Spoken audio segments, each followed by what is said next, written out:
Quality और consistent performance के लिए सिर्फ सिल्वर पंप्स एंड मोटर्स, नाम याद रखना।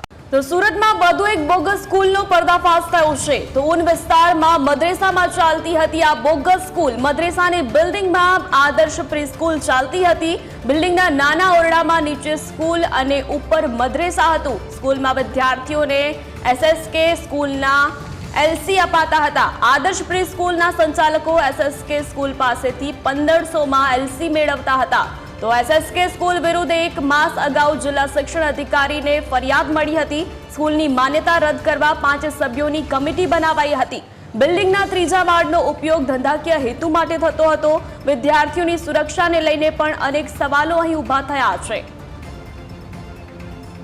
तो सूरतમાં વધુ એક બોગસ સ્કૂલનો પર્દાફાશ થયો છે। આદર્શ પ્રી સ્કૂલના સંચાલકો सूरतમાં વધુ એક બોગસ સ્કૂલ છે તેનો પર્દાફાશ થયો છે અને જે ऊन विस्तारमा मद्रेसामां आ बोगस स्कूल चालती होवानो जे खुलासो थयो छे। मद्रेसानी बिल्डिंगमां आदर्श प्री स्कूल चालती हती। ऊना विस्तारमां मद्रेसामां आ बोगस स्कूल चालती होवानो खुलासो। मद्रेसानी बिल्डिंगमां आदर्श प्री स्कूल बिल्डिंगना नाना ओरडामां नीचे स्कूल अने उपर मद्रेसा हता।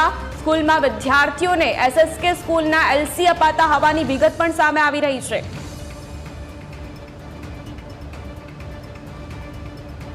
तो વધુ વિગતો સાથે સંવાદદાતા અમિત આપણી સાથે લાઈવ જોડાયા છે। અમિત, જે પ્રકારે બોગસ સ્કૂલનો પર્દાફાશ થઈ રહ્યો છે, શું કાર્યવાહી કરવામાં આવી છે આ સ્કૂલ સામે?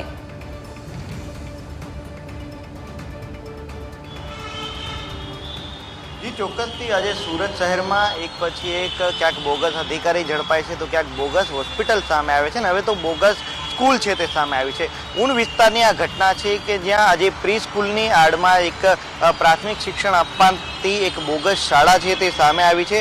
આદર્શ પ્રી સ્કૂલ કે જે આજે ઊન વિસ્તારના મદ્રેસાના બિલ્ડિંગમાં ચાલતું હતું।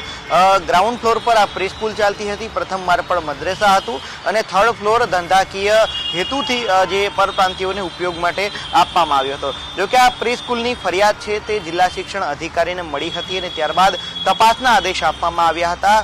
તપાસ કમિટીના રિપોર્ટના આધારે સામે આવ્યું છે કે પ્રી સ્કૂલની અંદર કેટલાક વિદ્યાર્થીઓને પ્રાથમિક શિક્ષણ પણ આપવામાં આવ્યું હતું। જો કે એસએસકે જે સ્કૂલના નામથી આ પ્રાથમિક શિક્ષણ આપવામાં આવતું હતું અને જે વિદ્યાર્થી આમાં અભ્યાસ કરતા હતા તેમને આજે એલસી છે તે પણ એસએસકે સ્કૂલનું આપવામાં આવતું હતું। મહત્વની વાત એ છે કે આજે પ્રી સ્કૂલના જે સંચાલકો છે તે એસએસકે સ્કૂલ પાસેથી એક સર્ટિફિકેટના 1500 રૂપિયા આજે આપીને સર્ટિફિકેટ લેતા હોવાની વિગતો પણ સામે આવી છે। જ્યારે સમગ્ર મામલો સામે આવ્યો છે ત્યારે હવે જિલ્લા શિક્ષણ અધિકારી દ્વારા 5 સભ્યોની ટીમની નિમણૂક કરવામાં આવી છે। આ 5 સભ્યોની ટીમ છે તમામ બાબતો પર તપાસ કરશે અને તપાસના આધારે આજે એસએસકે સ્કૂલ છે તેની માન્યતા રદ કરવાના પ્રયાસો છે જે તે હાલ જે શિક્ષણ અધિકારી દ્વારા હાથ ધરવામાં આવી રહ્યા છે અને રિપોર્ટના આધારે આજે એસએસકે સ્કૂલની માન્યતા રદ પણ થઈ શકે છે। પરંતુ મહત્વની વાત એ છે કે પ્રી સ્કૂલમાં જે પ્રકારે આજે આ પ્રાથમિક શિક્ષણ આપવામાં આવી રહ્યું હતું તેમાં એક જ ઓરડીમાં આચાર્યની કેબિન હતી અને એ જ ઓરડામાં વિદ્યાર્થીઓને ભણાવવામાં આવતા હતા। એટલે